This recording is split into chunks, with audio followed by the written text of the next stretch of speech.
Inform, educate and entertain. These are the principles on which Lord Reef founded the BBC in 1922. Join us for this 3-part series as we take a look back at some of the best of the BBC over the last 100 years. This is the Cult Faction Podcast, episode 79, Spotlight on BBC. Superman.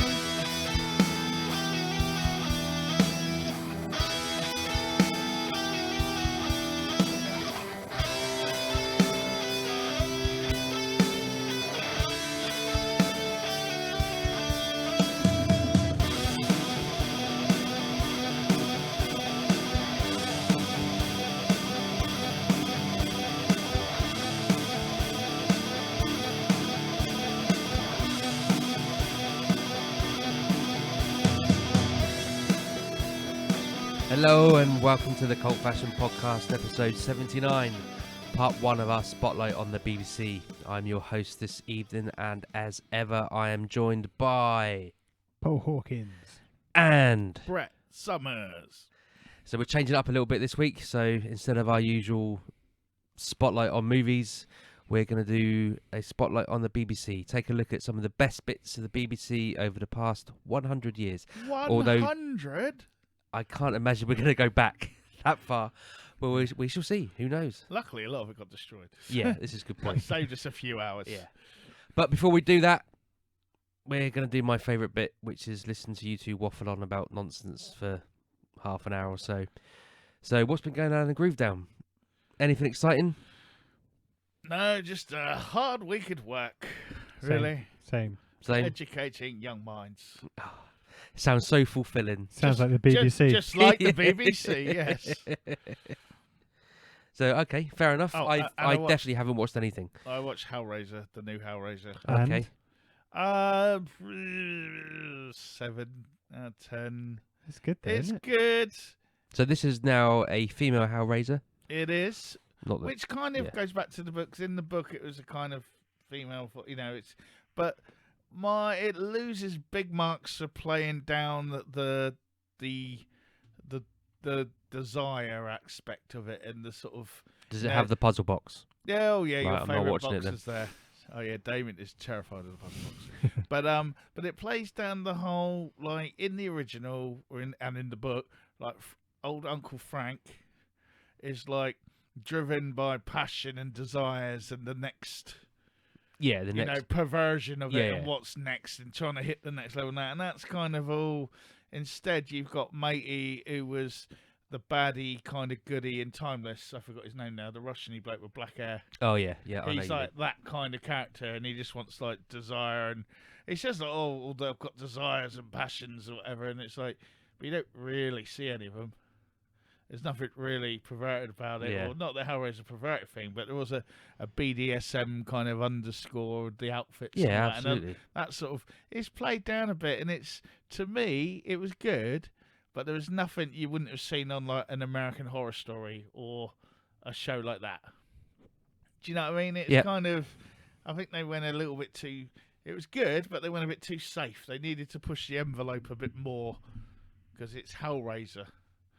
Yeah. You know, that was the damning and darkness of it, and the darkness of the human soul and what they want to achieve, and what they want to do. Whereas, it wasn't there for me, but still better than most of the stuff we've had since about the third or fourth one or whatever it was.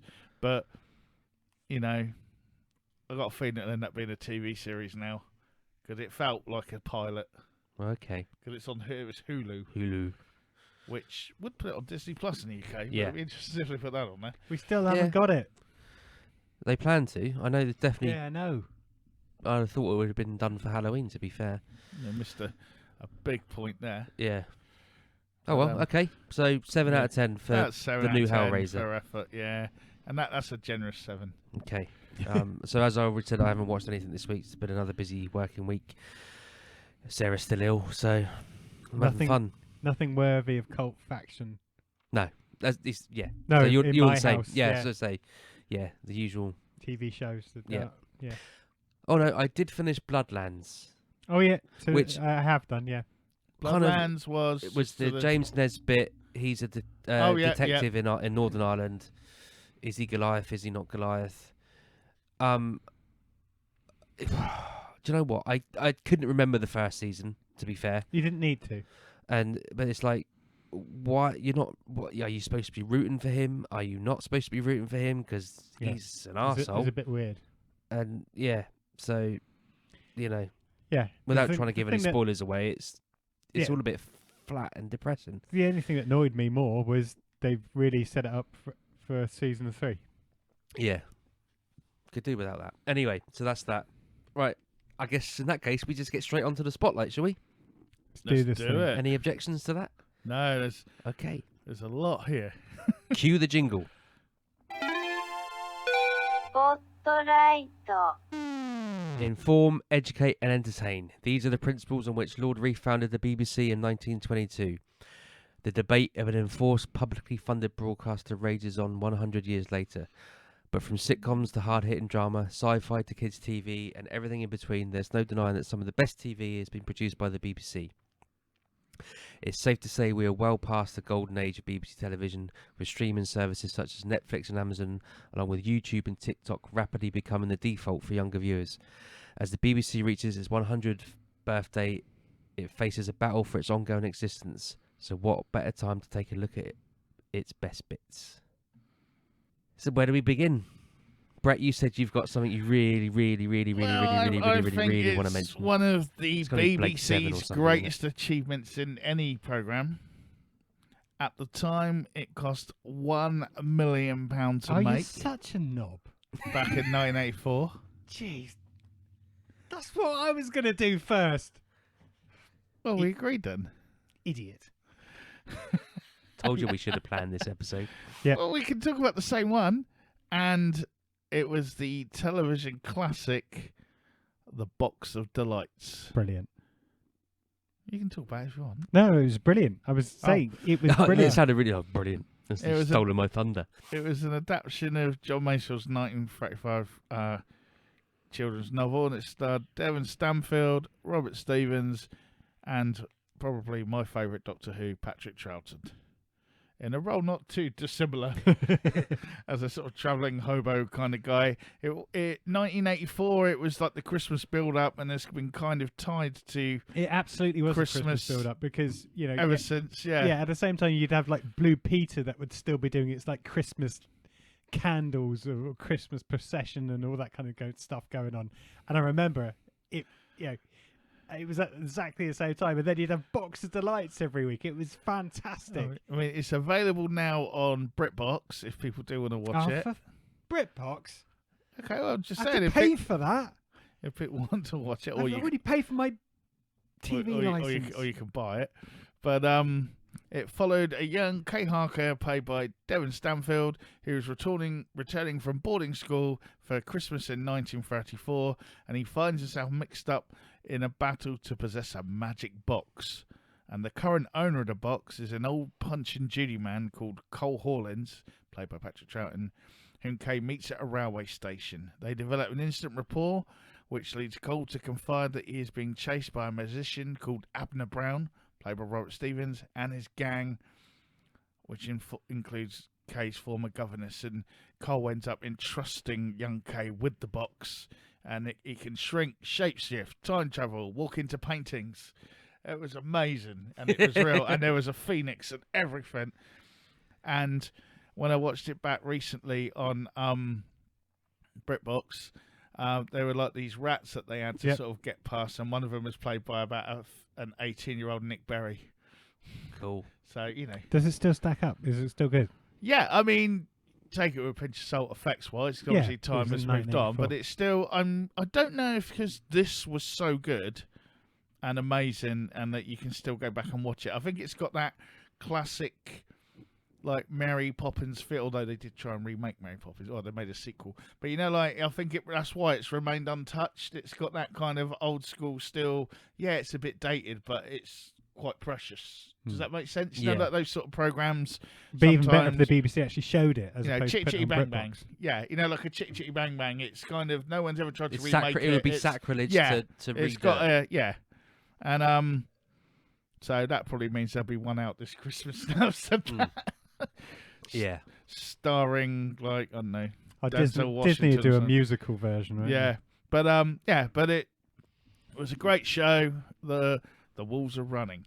Anyone that watched it will remember it, and it had a really creepy. Like I say, I definitely opening really sort of remember carol the opening sympathy titles thing. sort of freaking me out. Because what year was you did say 84? Yeah. Yeah, and it was kind of a Christmassy orchestra type thing, but Yeah. it just had a creeping sinisterness to it. Yeah, that was in the days when you were still allowed to scare the shit out of children with kids' Yeah. telly. No more Glory days, Yeah, as Bruce would not say. anymore. So that was my opening, and probably one of the BBC's greatest achievements in its It's 100 fantastic. years. If anyone wants to add anything on that, or pick up the baton, as they say. I think you've covered it. I think Cool. I think it is one of those where you just this is going to sound really like sycophantic, but you just have to watch it to appreciate how good it is. And I don't think I think it's I can't say it now because I haven't watched it recently, but I still think a new audience watching it now would still appreciate it. the only problem I have is because it was done over like 6 or 8 weeks or whatever it was. It was the build up to Christmas. It literally finished on Christmas Eve, Mm. I think. Yeah, I think you're right. And so not only is it childhood nostalgia, it's Christmas nostalgia. Yeah. It's 1984, one of the best years for film ever. And we also get Box of Delights. And, you know, as a kid, you've got Christmas, you've got great TV. What else is there? Probably mask toys waiting for you. It might have even been Star Wars still in 84. Yeah. Yeah, but no, it was fantastic. I don't know if they could recapture that feeling because, again, it was that suspense that would build you up to the next week, and next week, or you know, you'd be able to talk about it at school the next day and every time get ready for the next episode. I don't know whether they could keep that excitement going. I mean, I would happily say no Box of Delights, no Harry Potter. Yeah. I think don't know. that, you I know, can't make a comparison because I've never watched the Harry Potter film or read any of the you know, books. but that sort of magical thing, you know, that the things that came after that led that pathway to that pathway of the magical kids show. Because later on after that, I'll just drop them in now. I won't go into it. But you had stuff like the Children of Green Knowe or Green Knowe. Yep. And then you had what's it called? I forgot, but you had all those different sort of shows all the way through. The Witches and The Grinnygog, which scared the shit out of me, and I even woke up screaming in the night once at that program, featuring a young Britain's greatest actor, Adam Woodgett, and witches. And I just remember they had this mannequin doll, and one bit it looked like it could walk, and that done me as a kid. I didn't go near any mannequins for a little while. And but you had all those sort of magical secret, like even through to stuff like Moondial years later at the sort of the end of the 90s. You had those sort of magical worlds that kids were living in that the parents didn't know about or whatever. And you know, eventually like the Worst Witch, stuff like that, which in turn spawned the Potter. Well, don't know about that. Anyway, but I guess the other cool thing about that series is the BBC spent £1 million on this in 1984. License fees. Yeah, but it was £1 million well spent. But someone easily. had the balls to say we should do this. Yeah. And they managed to get the funding from the BBC For kids' to do it. TV. Yeah, and I think that, you know, going on to Brett's point, if nothing else, that showed that money spent well for kids' entertainment is a great thing. And I'm sure this is going to come up over this episode and the next two. I'm not for or against the license fee. I'm kind of agnostic to it, to be fair. But could you see back in 1984 a commercial broadcaster spending that amount of money on kids' TV? Well, yeah, but and the other thing is, because again, in those days there weren't many channels, and the BBC produced this, spent that amount of money on this, and that, oh god, it's kind of deep. But for all those kids that couldn't afford to go to the cinema or couldn't afford anything else, they were able to get some like decent programming. So And back in the day again, where we only had like 4 channels at that point. Yeah. And maybe if you I had mean, cable, literally, Channel 4 was only about a year, old. 2 years old. Maybe if you had cable, the old dial on the wall, you might Yeah. have had a couple more. But most of that was American reruns, and they weren't putting much into No. any original programming. And that, apart from maybe like the links in between of like the announcers or whatever, Yeah. or some puppet telling you what was on DJ Cat Show. I was going to say, was a DJ Cat Show even a And thing Fun in Factory. 1984? No, I don't think it was it then. Not quite then, anyway. That was about 86, I think. And yeah. So that was the first one. What you got next then, Paul? Well, in 1984, the BBC spent £1 million. So I think, and to be fair, we could probably spend a few Cult Faction podcast episodes talking about this. But to talk about the BBC over the last 100 years, and not to Ding da ding da ding da ding. put a spotlight on something that's been around for 60 years of those 100 years, and has probably, affected a lot of kids either hiding behind sofas. I've hid behind before, yeah. Or getting just interested in science fiction since the 60s, and that's Doctor Who.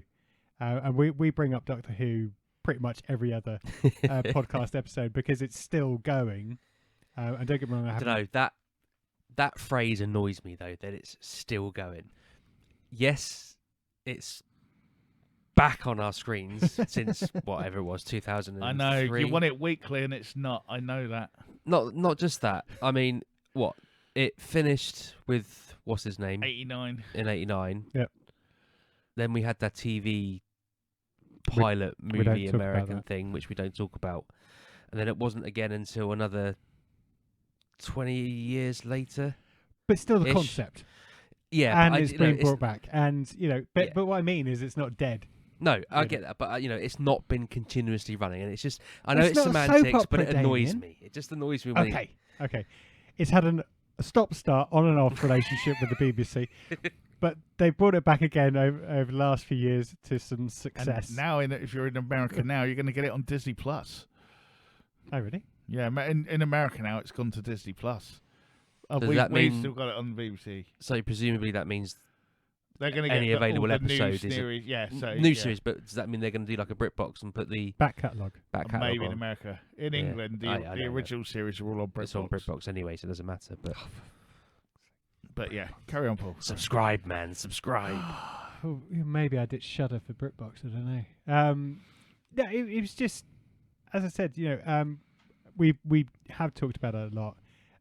For me with Doctor Who, yes, as a kid, I watched the likes of Peter Davison when he was my doctor. But I remember You're being right, actually, he's the first one I remember. yeah.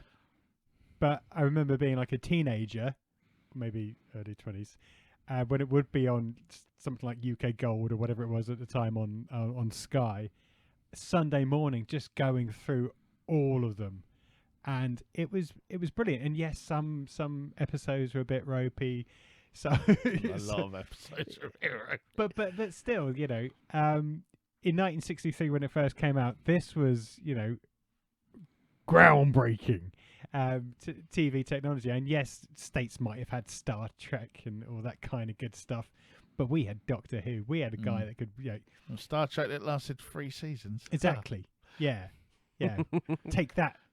Shatner. But Shatner pants. but it's just one of those things that is ingrained into the spirit of the BBC. Yeah, I it's think. British society now, isn't it? Doctor Who Exactly. goes to the proms. Yeah. Yeah, and everyone knows the theme tune. Yes, it's been changed over the last few years, but to me, it still brings back when I was a kid for Doctor Who being on.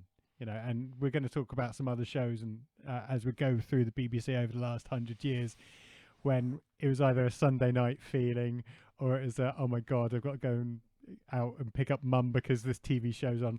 But Doctor Who is one of those classic intro sequences where you can still see the special effects from your era potentially. Oh yeah, and and like you say, everyone, because it's been on so long, everyone has a favourite. I mean, my first Doctor was Davison, But like when I went back and watched them a bit older, I really like Troughton because I just like his sort of cosmic hobo-ness about it. Damien, you're very clear on who your favourite Doctor is. Sylvester McCoy. And Paul, yours is... I've actually got a lot of time for Tom Baker out of the original, Yeah. the OG,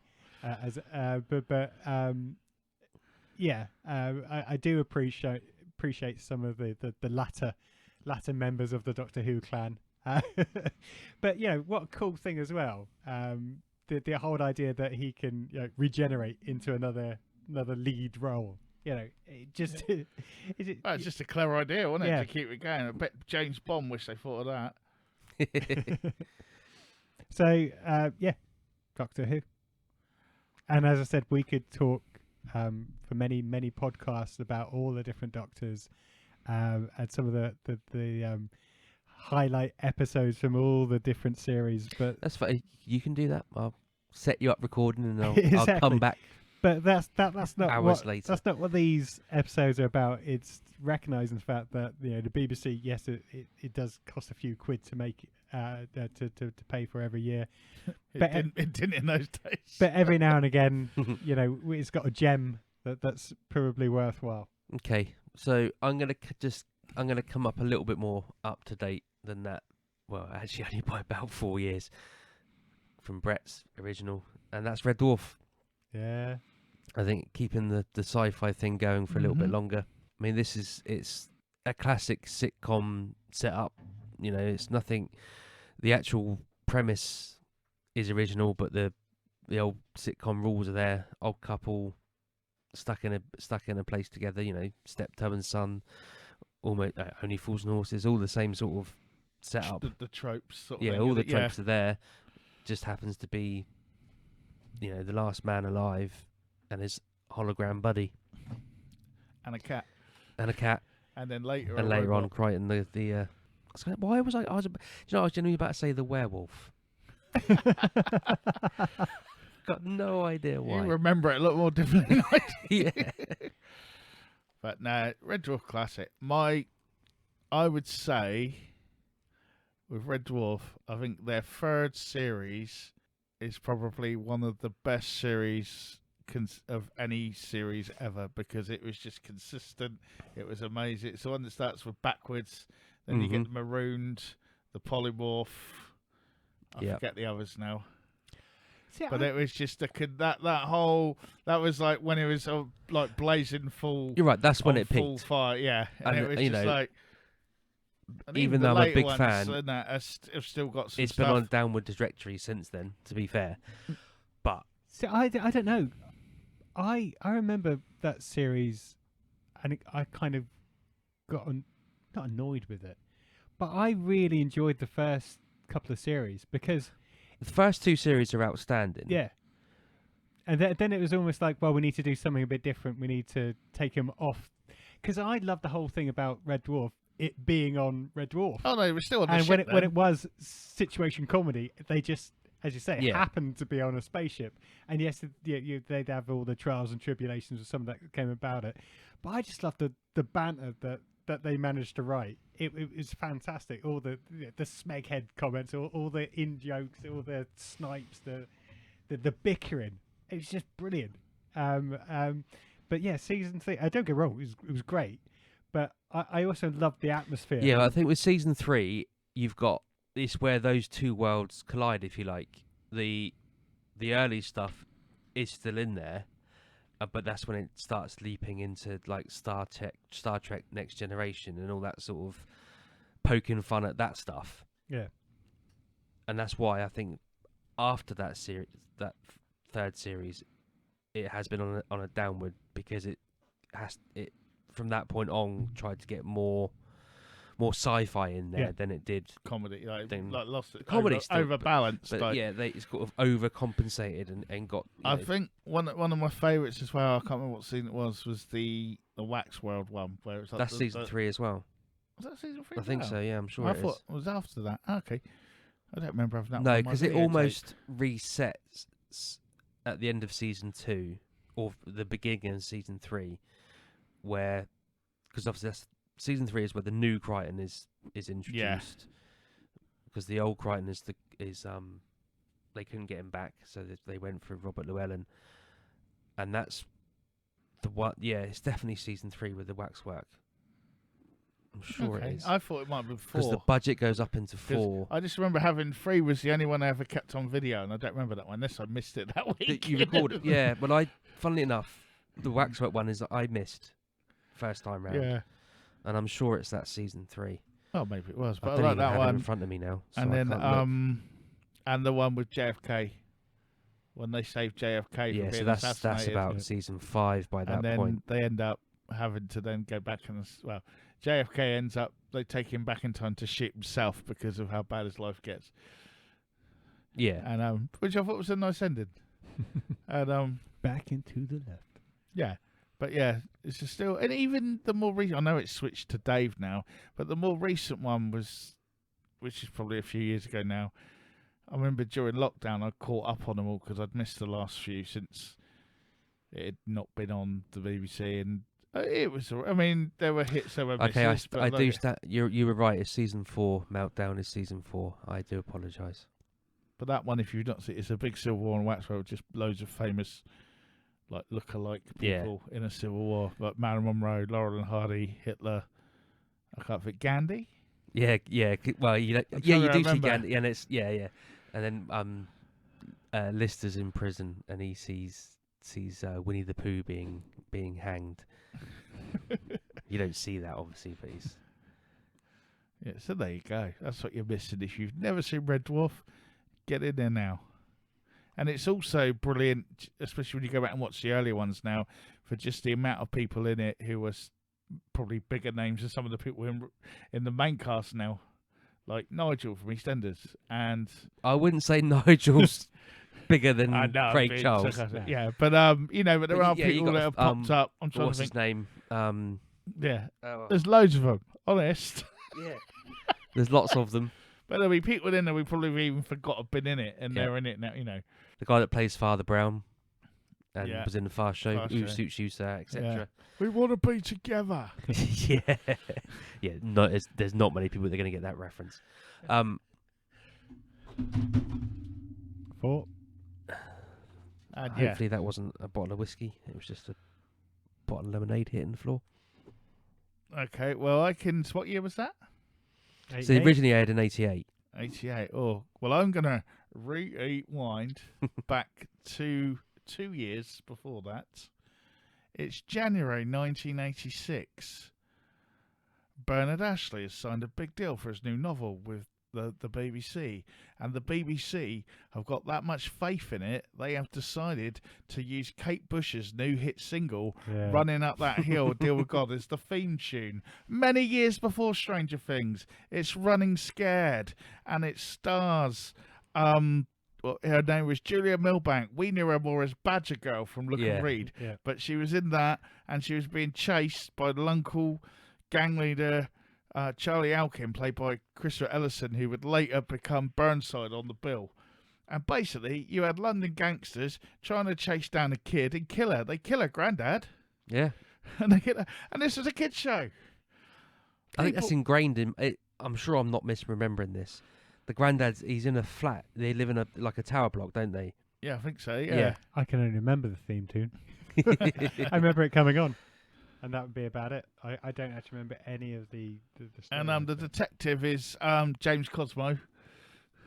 He's the one that's trying to help her, who ends up being he's the dad in Renton's dad in Train Spotting. He's the priest when Sons of Anarchy go to Ireland. Yeah, I know what you mean now. He's in Game of Thrones. So good throwing the train spotting reference. I've Troy. never seen it. You never seen Train Spotting? No, I couldn't be Your bothered. mouse pops out in it. But there's a few different faces. Again, there's probably more people in it now when you go back and watch it. No, I think there's the same amount of bigger. people in it as there was when it was first aired. Well, yeah, but I mean, you would recognise them now for more significant roles than being in the 6-part BBC Running Scared. But yeah, again, don't think it was ever repeated. Again, I think I you're don't right. think so. A lot of these at the time, they're probably on. There's got to be Blu-ray money here, or at least BritBox money, or iPlayer money, or Yeah, something. but all these where- things they're just sort of tied up in different rights distribution deals, and rights, like I aren't say, they? it's because that was the problem. BBC done a lot of stuff from people's books. So did they ever go back on? You know, if they brought it again, would they have to pay them more money for Exactly. reshowing it from their book? Or, but if you can find it anywhere, I'm sure there was a few on YouTube at one point, which obviously we don't recommend. But if it's not anywhere else, that's their fault. Yeah, fair enough. And you're only watching it. Yeah. You're not You're not downloading you're it not or downloading buying or it distributing. or distributing it. It's the person running the channel's fault. So if you go to Cult Faction on YouTube, yeah, but Running Scared, and that did freak me out as a kid. And then Stranger Things just stole the song. Well, I didn't steal the song. It paid a lot of money for it. And if you look, Running Scared, denim jacket, ginger girl, blue jeans, running down the hallway. Stranger Things, ginger girl, jeans, running down the hallway. I see you, Duffer Brothers. Paul. I thought you haven't go at me like that. No, I was like, I know. It's like, and now, what? and now, okay, Paul. so for my next choice, Sunday night, I talked about Ooh. like Last of the Summer Wine. no, but that's a good shout. I was about so to say catchphrase up the other There'd side. be Sunday night TV No. that would be on when you knew school was coming. Last of Summer Wine would be one of them. Then I'd probably have to go and have my bath. All Creatures Great and Small would Songs be of another. Praise. Didn't have to watch that. No, but you knew it was on because you'd hear the Point- music somewhere. Points of view. Then Mastermind would be on. Not much change there. Still bloody on. It's just not a Sunday anymore. Nah, it's some random night of the week. But And then, sometimes it's celebrities and sometimes it's normals. But I that- can't tell the difference anymore. No, me neither. But then I'd be in bed with the got to get up for school in the morning. Pushing the AB button. But I'd hear the young child. But then I'd hear the theme tune to MASH. Ooh. When I was a small kid, and it was only when I was a little bit older then I was allowed to watch it. Or sometimes I was allowed to stay up and watch the first 10 minutes of MASH. And yeah, That would be annoying because you wouldn't know what happened. well, no, I was too young. That'd anyway. really get on my tits, that would. But I was too young, so it didn't matter. But it was just that I'm allowed to stay up and watch telly with my dad for a bit. And we've spoken about MASH before as well. Probably Mhm. similar to as we're going to talk about a lot of the stuff that we're mentioning now because it's great and iconic. MASH is just, again, yeah, when we talk about sitcoms, the definition of a great sitcom can be anywhere. It just so happens that this is in a war-torn Korean War, wasn't it? Yeah. Korea. But also, you know, it was. I mean, they managed to play this so well that it sounds wanky. That juxtaposition of comedy, hard-hitting, you know, war scenes.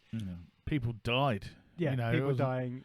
If you tearful compare that to tearful say emotions. another war sitcom like Hello Hello, But the very also the fact BBC. that it ran for so long, I mean, it ran longer than the Korean War.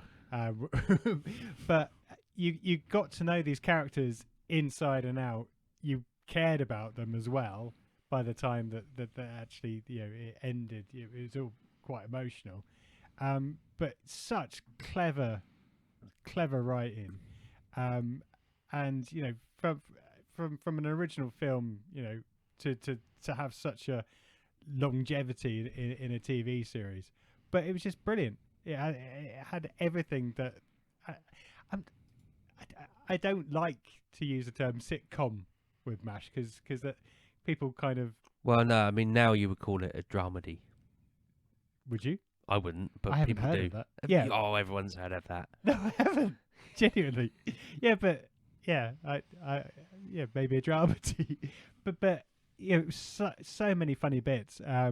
And I mean, I've mentioned it before on this podcast, but that last episode where Yeah. he's retelling the recounting the story, and it's The chicken. the chicken. That's that not I the was last just- episode. Is it No, not? nah, it's not the last. That's in there though. It's a good episode. Yeah, I thought that was the That's last not- no, it's season. not the My last memory screwed me over, but he's recounting it, and it's, you know, in his mind it's a chicken that they're strangling, but it's not. It's actually a baby.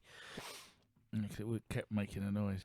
I think it gets overlooked a lot of time on some of the ground that it touched, or at least maybe from an English audience, maybe we didn't get every episode or something at the time because it was, I don't know, Do you know what I mean? But like in America, it's been played to death, and it has now on various satellite channels or whatever. Yeah, I over here, mean, but for it's even up until recently, when when we started this podcast, it was still on. it's still on one now. It's still Like, going from start to What finish. was and the it once starts the again. Paramount channel? It's obviously not that anymore. But yeah, I remember watching it.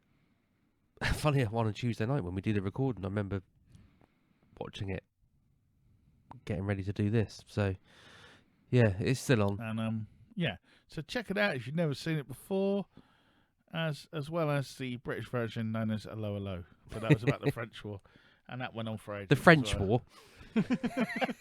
I'm talking to our American friends. Okay.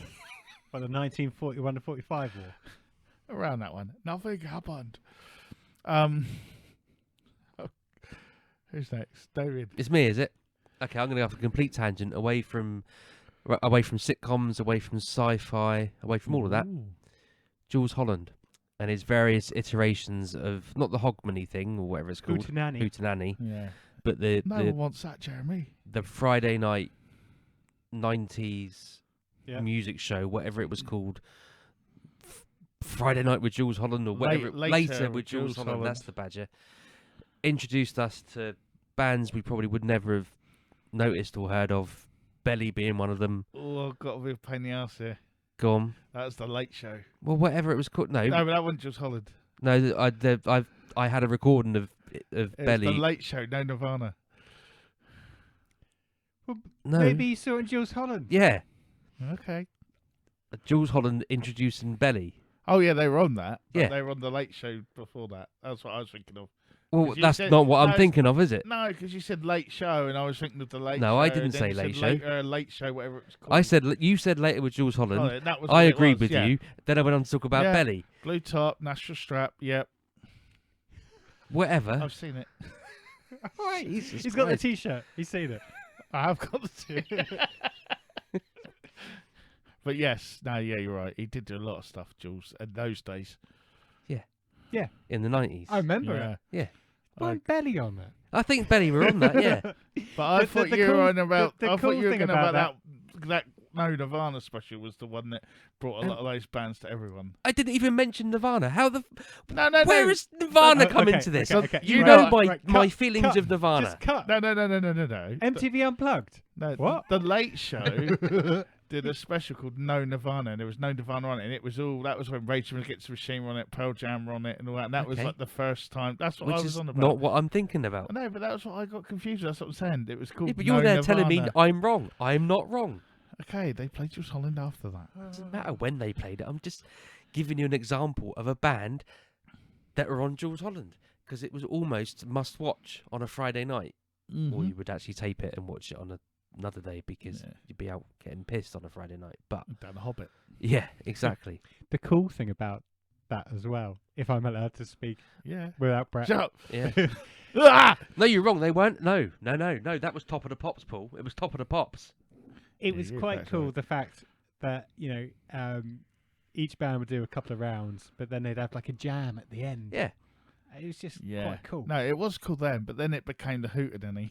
that's what I specifically said. He didn't mention it. I am not talking about the I know. Hogmanay I Hootenanny know nonsense. that you're not, but that's when Jules Holland, after a while, he's like, we should do this New Year's Eve. It's like, no, Yeah. Jules. And then it did slowly just become world music and stuff that.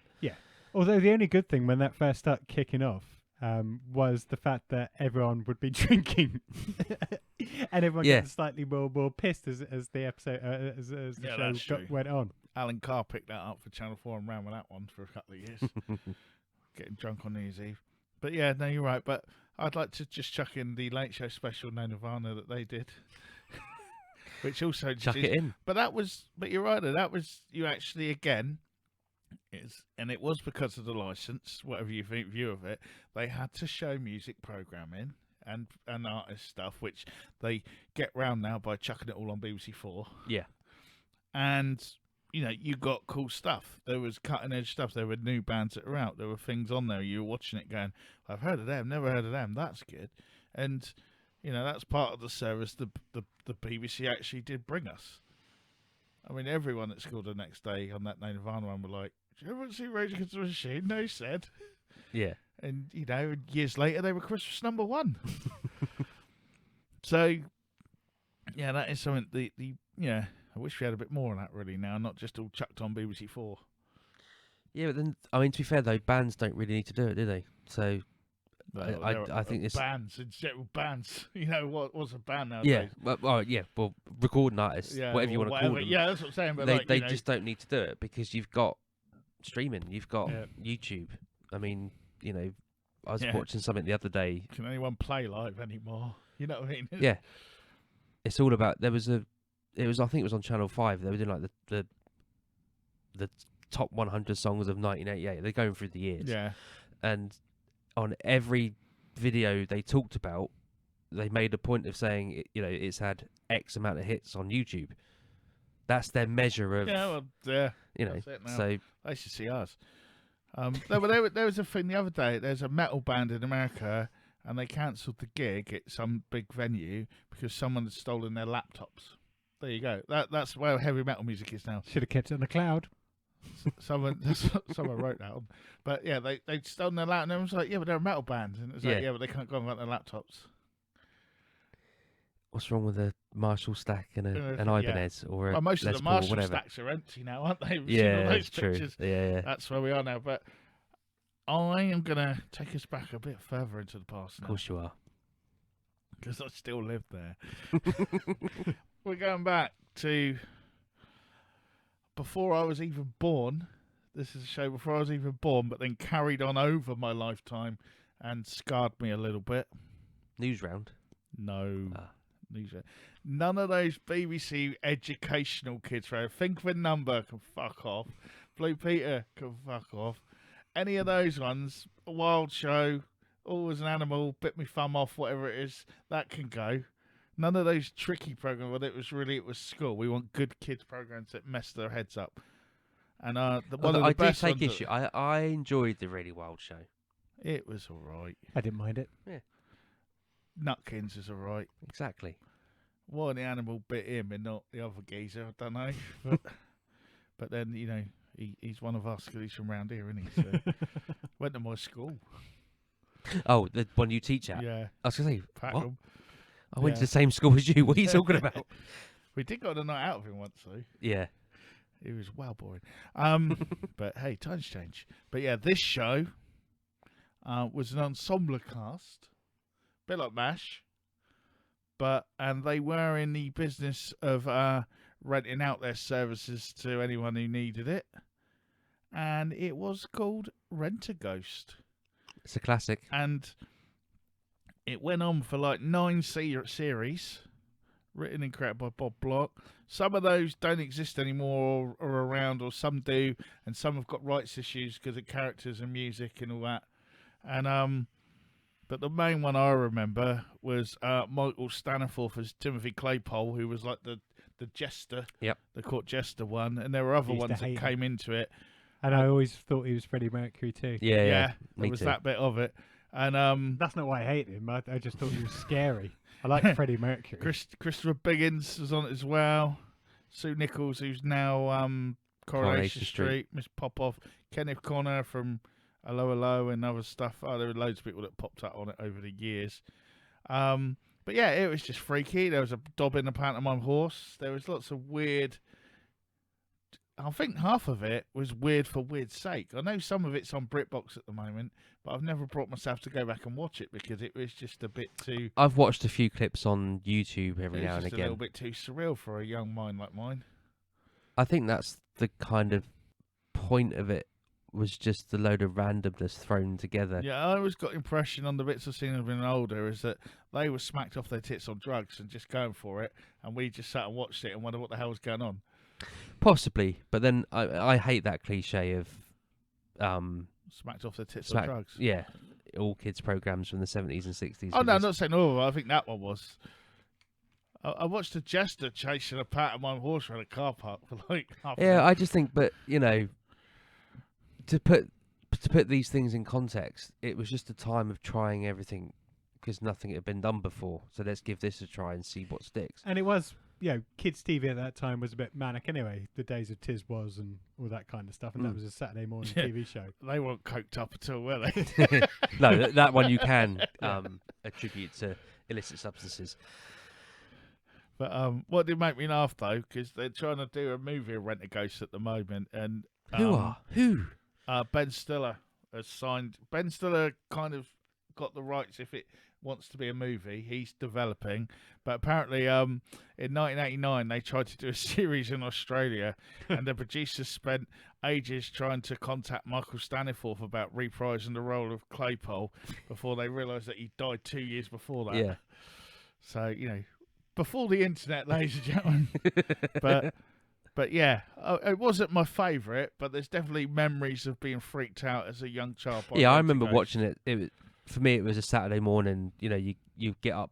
You're up at the point where you're old enough to get up Yeah, without your parents having to come downstairs, and it was just one of the things that was on. And I just, Was that the Saturday mornings? for me, it was. I mean, Rentaghost? it's one of those things. It's repeated. Oh, okay. Don't forget, Yeah. pretty much Yeah. a lot of the stuff that we grew up watching from the age of sort of 3 to 10. A lot of it was stuff that was from the 70s. it probably repeats anyway. Like They when were we repeats, when we you know. thought it was new. Well, it no, was because repeat. Yeah. in my head I've got Rentaghost followed by Will-O the Wisp, and then my dad would come home from work. No. It might not have been, but that's Yeah. what I mean in my Yeah. my memory. That says a lot about their program blocking. Ooh, Paul. So thinking of the BBC, thinking of one of their cult shows, has to be, and I mentioned it before, Fawlty Towers. It's Yeah, kind it's of, on my list. kind of Marmite for a lot of people, particularly the Monty Python aficionados. Never been one of mine. I was not into No? Monty Never Python been, because no. it was way before me. Life of Brian, great film. The others are, but I absolutely love Fawlty Towers, and again, probably started because my dad just couldn't stop laughing. Absolutely loved it. And there's only 12 of them, but they've probably made the BBC a fortune back over the last Especially reruns and 50 things like that. years. Yeah. Yeah. and John Cleese, Prunella Scales, great. Andrew Sachs. Connie Booth, just brilliant. Yeah, I mean, I'm not a fan of slapstick. Actually slapstick and farce. I'm not a fan of either. But for some reason, this one works. Yeah. And I couldn't tell you why. No. In my mind, I mean, I get why people find it funny, but I don't get why, of all the things, there's two things I really don't like, which is slapstick and farce. Yet, I'm the same. this is 12 episodes of that. Yep. And it's John There Cleese. were at bits his that best. there's bits that I've liked in what I've seen them all, and there are bits of that bit's quite funny or that bit's quite funny, and but I don't know. I don't think I ever got on with John Cleese, and I think history's proved me right. But I don't know. It's just something. I don't know. I just never I remember the bits I remember, like the Andrew Sachs stuff. In the rest, and the bit with the chef, the Basil the Rat one, and that guy that comes in when he's trying to put the girl in his room. He's like the sort of, Yeah. and that bit, and the old couple moaning about their room and stuff. I remember those bits more than I do. John Cleese used a branch to hit his car. That was hilarious for 10 minutes. The problem with that one scene, though, is like all of them, where there's only 12 episodes, that's probably been repeated so many times. Yeah. Because it would be on best scene of the year or best. Yeah. Oh, yeah, no, yeah, I it's agree, like your but- bellboy going ever through the or- bar, Yeah, isn't it? Yeah. exactly. It's like, Yeah, but that of was all funny the first time. It was funny, but of all the things that's happened in Only happened in Fools and that Horses, scene. Oh, yeah. Yeah. it's, to me, it's just not up there. It's not. It's funny, but no, I get what you're saying, and I get, because It was just about other people. I mean, 500 million people in the world found it hilarious. I'm not the one who's, I get that, but I don't know. I just don't think I ever got on with John Cleese. And I think history's going to prove I'm the one in the right. Because he's not doing himself any favours nowadays, is he? it's a matter of opinion. I don't follow him. I don't know what you're talking about, Oh. really, but Oh, he's on that dodgy news channel now, and he's got a chat show on there or something. I don't know, is he? Yeah, the one with. GB News? Yeah, I think he's on that. I think he's got a thing on that now. But I don't know. It's just one of those things. But there are bits in it a lot. I get that you appreciate the genius of it, but I'll be honest. I think as if we're looking especially at the BBC, I think the British Empire did it better. So you can't even say that with a straight face. I hate the British Empire. I enjoyed Yeah. that more. No. Right, move on. Someone else. So I'm gonna go. There's rather than one specific, Okay. and they're now podcasts, but originally it was Radio 4 dramas. So you got like things like they've done a shed load of M.R. James adaptations. They've done a shed load of a series called The Man in Black, which was originally Will Smith. no, they're basically ghost stories in the same vein as M.R. James. Mark Gatiss does them now, but they've been going since I think the 70s, maybe later, maybe the 80s, Okay. and they were narrated by a famous actor in the 80s. I forget his name now. I can see his face, but I forget who it is. And Mark Gatiss does them now, or did the most. I don't know when it finished, but he did the most recent set of series, and they're just short, half an hour ghost stories in the vein of M.R. James. Most of them are on BBC Sounds every couple of months, going right back to 80s versions. But I'm not going to go into there's too many to mention, but it's not just TV that they were good at. They put so much. It's not just the TV that they put an effort in. The radio stuff can be equally as good. If you're inclined to like the M.R. James kind of style horror stories and things like that, it's worth going on to BBC Sounds and looking for some of those. They're good. Cool. Better than the BBC 4 There is TV shows they do. BBC the Sounds. Mark Gatiss just for dubstep. ones. The Mark Gatiss ones I've never listened to, but I know like volume 1 to 4 you can get as a bundle on Audible if Can you've you? got Audible, because I've seen it on there. And you're like, oh, I don't know, because it's like full cast dramas and all that. I remember Yeah. there's been a couple of times I've had my fingers hovered, and then I'm like, what if I just like one and I've got to listen to 20 I don't like, or whatever it is. But I would just keep an eye out on BBC Sounds because they pop up every now and again. But that's weird. That's weird just saying that, because my next one was going to be. I don't know if I'm jumping in now. I've lost track. You are. But am I jumping in? Yeah. Sorry, Paul's go on, go. Paul. Oh, is it? I thought it was Brett's go. All right. Okay. It doesn't That- really matter. Right, That's We're right. doing Towers. 3 Yeah, episodes of this yeah, that's nonsense. So But again, Might be building better on plan from next that, week. which a lot of stuff on the BBC that came from radio, and I was going to go. I'm not going to go into these, but like comedy stuff, like the Day to Day, and then Alan Partridge, Yep. the Mighty Boosh, and loads of other things like that have all come across. well, I mean, to be fair, and Red what do you Dwarf call came it? from a BBC 4, a BBC Was that really? sketch show. Yeah. I didn't realise that. Son of a And, cliche. What's it called? League of Gentlemen. Yep. And all that stuff and that came across. But the one for me that I feel started it all was the Hitchhiker's Guide to the Galaxy. Yeah. Douglas Adams. The 1978 was the original radio comedy, and then they made it into a TV series in 81. And then I think they then went back and did another radio, again with more or less the same people. Then they did the big film, and then I think they did another radio one when it was like the, however, 25th anniversary it Yeah. was, again with half the people again. But every time they'd done it, Douglas Adams added like more bits to it and stuff like that, and or had other bits of script that he put in.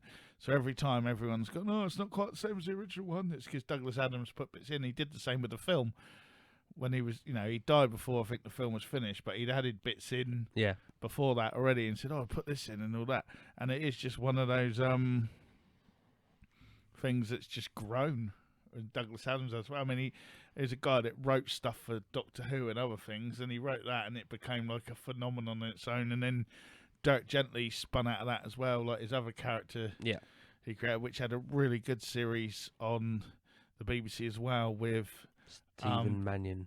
Dan. Is it Mannion? Is that you? Yeah, that dude.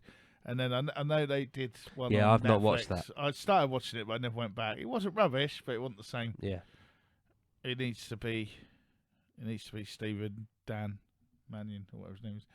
But yeah, so that's another one that again grew out of a BBC radio comedy and became like a global phenomenon. Probably, I would say, up there with Doctor Who. But with less stuff, you know what I mean? People that, if you went to a Comic Con or something, there'll be someone there doing a Hitchhiker's Guide to the Galaxy, or something. Yeah, Or a like someone reference-y- in a dressing gown. Or something like, yeah, it's an easy costume, really. Yeah. But or something like, you know what I mean? I think just from a radio play, and a TV series of about 6 episodes, and then a film, yeah. So my next choice, coming back to the fact that the BBC is here to educate and entertain. So my next choice spans history, different Tomorrow's World. different periods of history. No, in the past, Damien, Doctor Who again? not the future. No, very much in the past. Is it horrible? Yes. Yeah. So whilst this was supposedly a children's TV show that came out in 2009, when none of us were actually children anymore, I watched it probably every time it was on. Horrible Histories. It was great. It was written not condescending to children. It was genuinely funny, and it was that kind of humour that, as I said, we were in our 20s, and I still found it hilarious. I can still remember, it's Pancake Day, it's Pancake Day, it's Pancake Day. That's Maid Marian. Oh, well, okay. Same I've people. forgotten all about that. So It's have on I. my Like list. Marion and Ray Ran. I'm getting Oh. confused. No, the Horrible Histories did my favourite Horrible Histories was the Luddites, and they did the Prodigy, and it was like, the Luddites were the people, they went in when the Industrial Revolution started and everyone started building machines. They were the They ones that would started smash smashing up all up the the stuff. machines, taking people's jobs. They were onto something. God, if you yeah. think about it. Don't worry, I'll edit it out. But don't worry. they did smack my switch up. Or Yeah. And it was, it was about, But the cool thing about it too is it had like proper cast in it, and most of them are big players today. I mean, David Baddiel was in a couple of series, I think, but also a lot of them are in Ghosts. Yeah, that grew out of it. the Ghosts grew out of Horrible Histories. There's about 3-4 of the main players in Horrible Histories are the ones that are in Ghosts. What I'd like to see, though, is the people that they are in Ghosts. Were they in an episode of Horrible Histories? You go, oh my God, that's where he got his head chopped off, or whatever it is. Well, one of them's like the caveman. Yep. He was in the start, so he must have been around the Stone Age. So he could have well been very similar, because he'd probably still have the same teeth and like the. That's what I mean. the I wondered if they eyebrows. just moved those characters over and we'll put all these in there. That's probably how it started one night. Yeah, that's bound to be where the idea came from. So Horrible Histories ran for 13 or something years. There's still stage shows today. It goes around and on tour, books, and so classic. And I've also got Maid Marian and the Merry Men, which again is classic too. Yeah, she's a gardener now. Is she? Yeah, I remember trying to like. So's Tim whatever- Wilde. But she's one of them, because at some point I think I was trying to get her for an interview or so. Like one of those people that we could probably actually get hold of. Yeah. And she's like a gardener or something now, and I don't think she has a lot to do with anything. But yeah, that was a great. I forgot all about that. That was Danny John Jules again, wasn't it? And Yep. mate from Brushstrokes, Elmo. And obviously Tony Robinson. Oh yeah. It's back to me, is it? I got to go scroll back down to my list. I've got one ready if you need it. Nope, I'm going to go. I don't want to do too many really good stuff in the first episode. Well, I've got Well, we got two three of more. these. I've got book earmarked. And So then, I'm just going to quickly mention they used to do, and we've talked about this. Well, we definitely talked about this in our last year's Halloween specials, and that's the Ghost Story for Christmas. They did God knows how many of those, about 15, 16 different episodes. They were just literally what I've just said on the tin. It was self-contained ghost story that would air on Christmas Eve or around Christmas, not necessarily always Christmas Eve. Some of them were scary, as you had The Signalman, you had Whistle and I'll Come to You, lots of others, some good, some not so good. They should bring it back. Oh, okay. Over to me. I want to... No, we've talked about them so much. Signalman was always a favourite. Yeah. My next one, actually, I'll go with that one first. The year is 1996. Britpop people there. BritBox. Britbox is just a twinkle in someone's eye. The year is 1996. Britpop is ruling the airwaves, and on BBC Two, we get to meet London Above and London Below in Neverwhere. I've got that on my list as well. The television series by Neil Gaiman, and sort of devised by Neil and Lenny Henry, because Lenny Henry kind of had a bit of an idea and then claimed a lot more of it than I think he was intended. It was 6 30-minute episodes, and it starred Laura Fraser, who's gone on to be in everything. I think last time I saw her, she was in Breaking Bad. And then and Gary Bakewell, who most people will remember as Paul McCartney in Backbeat. And also Patterson Joseph as the Marquis de Carabas, who ended up being Patterson Joseph and everything else. Peter Capaldi's in it. It's a lot Trevor of Clive Peacock's Russell. in it, if I remember rightly. Yeah, there's loads of people in it. And lots of cameos and stuff as well. And basically, the concept is there's like a secret world that all the sort of homeless people and that all live in, and we don't see it because we ignore them. We just don't. We ignore them and walk past. So that's the basic concept of it, and it was amazing. Although they kind of got screwed over a little bit by the BBC on this one, because they filmed it. When you watch it, it looks a bit cheap when they filmed it, and the whole reason was they filmed it in a certain way because they were going to get this like special like effect, like cinema effect, put over the top of it that the BBC were going to pay for and everything. So then they filmed it in that way, and then the BBC never ever put the thing on the top and just put it out like that. So it almost looks like it's sort of filmed on a video camera. Yeah. And it kind of, But and the beast at the end kind of lets it down a little bit as well. But but budgets and things. Yeah. And they recently did a. Oh, I say recently. Was it 2013? No, it wasn't recently. It was about 15 years ago. 2013, yeah. They did a radio dramatization of it in 6 parts. I said that wrong. You did. But And then that was with James McAvoy, wasn't it? yeah, McAvoy and who else was? I'll just click on it and see.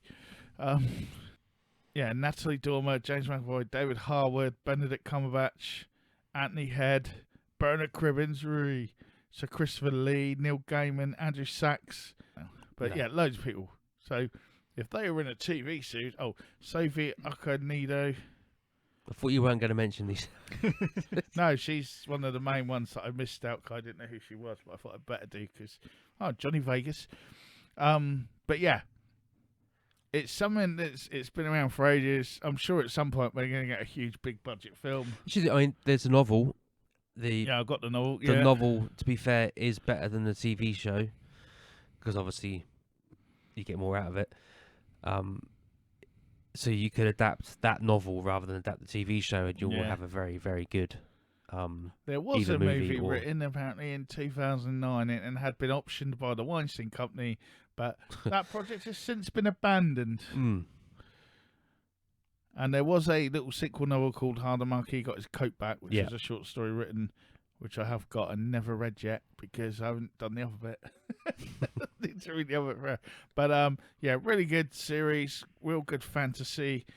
If you like a bit of Neil Gaiman, you'll love Neverwhere Because it has got sort of 1 foot in our world, 1 foot in the next. It's not just as trippy as some of his other stuff might be. No, it's a fantastic. The concept is brilliant. You know, the names of some of the characters or the places they go to is, you know, like Yes, Capaldi plays the Angel Islington, that which is just a great concept, and I think it's Bernard Cribbins in the audio, and I think it's Trevor Peacock in the TV series plays Old Bailey, which obviously in our world the Old Bailey is a courthouse, but in the TV show it's an actual entity. Yeah. It's like they took the He's tube taken- map and made them all into characters. Yeah, type thing. exactly. Yeah. It's just brilliant. It's just such a good concept, and Paul. should have been Yeah, it should have been better. bigger. It should have been given much more budget or whatever. Mm-hmm. Okay, for my next one, it's not so much a show, not one show, more of a person that the BBC's kind of acquired, ingrained into, is the BBC as soon as you start hearing his voice. So David Attenborough. Oh, I was worried where you were going then. Now then. So, you know, Can you guess what it is yet? This is where I was going. no, Boom, chicka, boom. no, but from being a very small child, hearing David Attenborough, even now on a Sunday night when one of his shows is still on telly, I'd flick over, start watching him, and it's something about his voice that just sucks you in. And next thing you know, you've watched the whole episode of, I don't know, penguins being, you know, Penguins. being penguins going through their trials and tribulations. Some of them might get eaten, some of them might not. Some of them, you know, might be being chased by a sea lion or something like that and might just escape. But You then get another one invested, get eaten yeah. in the next thing. There's just something about the guy who's probably in his 90s now, who's still carrying on for his genuine love of the environment, nature, all that kind of good stuff, but still bringing it to kids and to adults and to everyone. And he just manages to do it. And I think it's his dulcet tones that, again, just have this way of just sucking you in. But to me, and yes, I know he's dabbled with the likes of Sky and all that kind of good stuff, and he's maybe some of Yeah, his he's done a few shows Sky Arts TV popped shows. up But on Apple TV or something. But he's still the Beeb. Yeah. You know, you can't take him out of the BBC, and the BBC can't be taken out of him. So honourable mention, not really cult faction, but it can't be the BBC without Sir David Attenborough. I think we can kind of disregard our cult faction roots for these episodes. Well, I in think- that case, David. In that case, you're going to spend the next hour talking about Last of the Summer Wine. But I think, you know, it's just fair to mention some of the stuff that's not necessarily always on our remit. Mm-hmm. Although I'm going to take that's my next thing isn't on that note. I've lost my list again, so I've forgotten what it's called. It's very modern. It's on BBC Sounds, and it's called Uncanny. So this is a guy that, like me, is interested in supernatural stuff, but is skeptical about it, and he goes off and interviews people that may have had weird experiences, or he hears about a place that's got a supposedly entity or haunted house or whatever. He'll go there and record live and interview people if they've had an experience or whatever. And he's done some specials. He's done one about the Enfield poltergeist. I think that was the one that actually started it, the first episode. He's done a really good one, which was about a cairn up in Scotland, one of those sort of not wooden. What's the stone shelter that hikers can use? They're like Oh, yeah. it's a cairn. I think that's what they're called. I'm Something sure like that's that. what they're called. Like a shelter, basically. It's out in the Highlands, so that you get stuck. You can go in there and Yeah, I know. shelter from the wind and all that sort of stuff. And Cave. it's not like no, these are man-made structures. But they've done a whole, I think, 2 episodes in the end on that, and it's just really interesting listening to what people say. And like I am skeptical about this stuff, but in the same token, I have a healthy interest, and that's really that's like now. This is stuff that's on Sounds now, so it's worth checking out if you're interested in that. Cool. Moving on. Right, my last one for this part of the episode is also, I believe, probably one of my most recent ones. This goes back to 2011.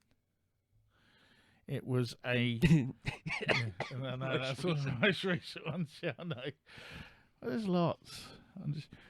I'll go through stuff I think deserves to be mentioned as well that may have been lost through the annals of BBC time. It was on BBC Three when BBC Three was like the big thing, and BBC HD. Do you remember when that was its own channel? Yeah. And it was pushed on there. Written and created by Jack Thorne. It was called The Fades. Oh, yeah, F-A-D-E-S. And it followed Paul, who was played by Ian, I'm going to say this wrong, Ian the Caestecker. It's C-A-E-S-T-E. So my apologies if you're listening. Who ended up being in Agents of S.H.I.E.L.D. He's a student with a history of bedwetting, and he gets haunted by these apocalyptic dreams. He can see spirits of the dead. He sees dead people, and they're known as the Fades. But they cannot be seen, smelt, heard, or touched by us normal humans. They are what is left of humans who have died but have not been able to ascend because the ascension points on Earth have been closing, and few can go through the ones that are still open. And because of this, the Fades are left on Earth, and they become embittered and vengeful towards the human race, and it's like a war starting up. But people like Paul, who are known as angelics, can see them, and and it's all about this sort of. He's trying to prevent the Fades from regaining some sort of physical form and destroying the human race. And it's got Natalie Dormer in it. It's got Daniel Kaluuya. Is that his name? Don't know. He's in Black Panther and that now. He was in Psychoville. Oh, he's been loads of stuff. Get Out. Right. And he's in it. Look, yeah, quite a decent cast. Probably loads of other people I've forgotten. But Tom Ellis. Yeah. And it was a really good 6-episode sort of series, and it ends on a big twist. And they know what they did? They didn't give it another series. And I think that's the last one I ever watched until I knew that it was getting a second series. Yeah. It was really good, and it was a bit dark, a bit scary. It wasn't necessarily for the younglings of the world, because it was a bit too gruesome at times, but was really good and showed you again what the BBC could do on like taking someone's brilliant idea and giving them like £100 an episode to do it. Well, it's probably a bit more than that, but you get my idea. Yeah. But it got lost at that point when they were just chucking loads of stuff on like your BBC Threes and your BBC Fours and HDs, and that was back when E4 was doing its stuff where you could watch it a week earlier on E4 than you could on the normal channel and all that, and it was just sort of everyone was going crazy with extra channels and trying to fill it with stuff. Yeah, no one really knew what to do with it. And it just got lost in the shuffle. But everyone in it ended up going on to bigger and better things. But The Fades, you can get it on DVD and around, and it's probably on. It's on BritBox. Something. It probably is on BritBox actually. Most things are. Yeah. But cool. so that's my last one for the episode. Paul. Okay, so I've got to give a shout out to a Saturday morning kids TV cartoon. Only 13 episodes. I didn't realise that, but I always wanted more. Always say they should do a live action remake. That's Visionaries. Lights of the magical light. I can't remember what Saturday morning show it was, whether it's going live or whatever. I tried to do a quick Google search, but Dr. Google hasn't helped me on my iPhone. I was sucked into Visionaries because I think it filled a Dungeons and Dragons shaped hole on a Saturday morning, and I just loved it. The very fact that you had the knights that could change into their totems on their breastplates, and they were fighting off the evil guys. It was brilliant. The action figures were incredibly hard to get a hold of over in the UK, or at least they were for me at Christmas times and birthday times. But I don't. You can just say it. Oh, it was going live. Yeah, cool. Yeah, I thought it was. Only 13 episodes though. What a shame. And they should make a live action movie. Just don't let Michael Bay near it. No, and it doesn't need to be crossed between that and Mask. The whole thing about this was it was set in an apocalyptic dystopian future type world. No. So all technology had stopped working, hadn't it? Yeah, that's right. Yeah, and they had to go and replenish their powers every now and again. Oh man, I forgot about all the things going live introduced to us in the form of cartoons. That could be Yeah. a whole other Yeah. argument. But Maybe we could do that as our final, yeah. the third final part. Okay. So I think that's probably a good point to draw this episode to a close. We've got about 3 minutes left as I put a timer on. So, as always, don't forget to rate and review us on your preferred podcast app. For us, that would be Apple. Are we on BBC Sounds yet? No. Maybe this could be the one. We're on BMP Sounds. I don't know if that's the same though. But yeah, rate and review us. It does help. As Brett said last week, it brings us up the charts from 1,400 and something to 1,401. yeah, exactly. As always, you can get everything Cult Faction from our mothership, which is Cultfaction.com. if you want to email us some suggestions to talk about in our next part of this BBC retrospective journey, you can email us at cultfactionpodcast@mail.com, and we will check the inbox. We do. Honest Gov. That's probably all there is to say this week. So, as always, or as ever, I have been joined by Brett Summers. who wants to say goodbye, Goodbye. and Paul Hawkins, who wants to say Goodbye. it's late. I'm getting delirious. Good night. This old man I've talked about broke his own heart, poured it in the ground.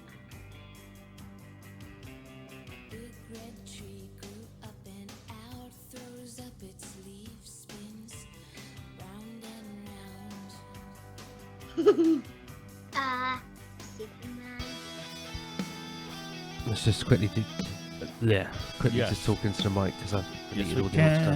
can. I can talk. I can talk The wolves too. are I am running. talking. Am I getting the lines? Am I getting the lines? You get high the lines.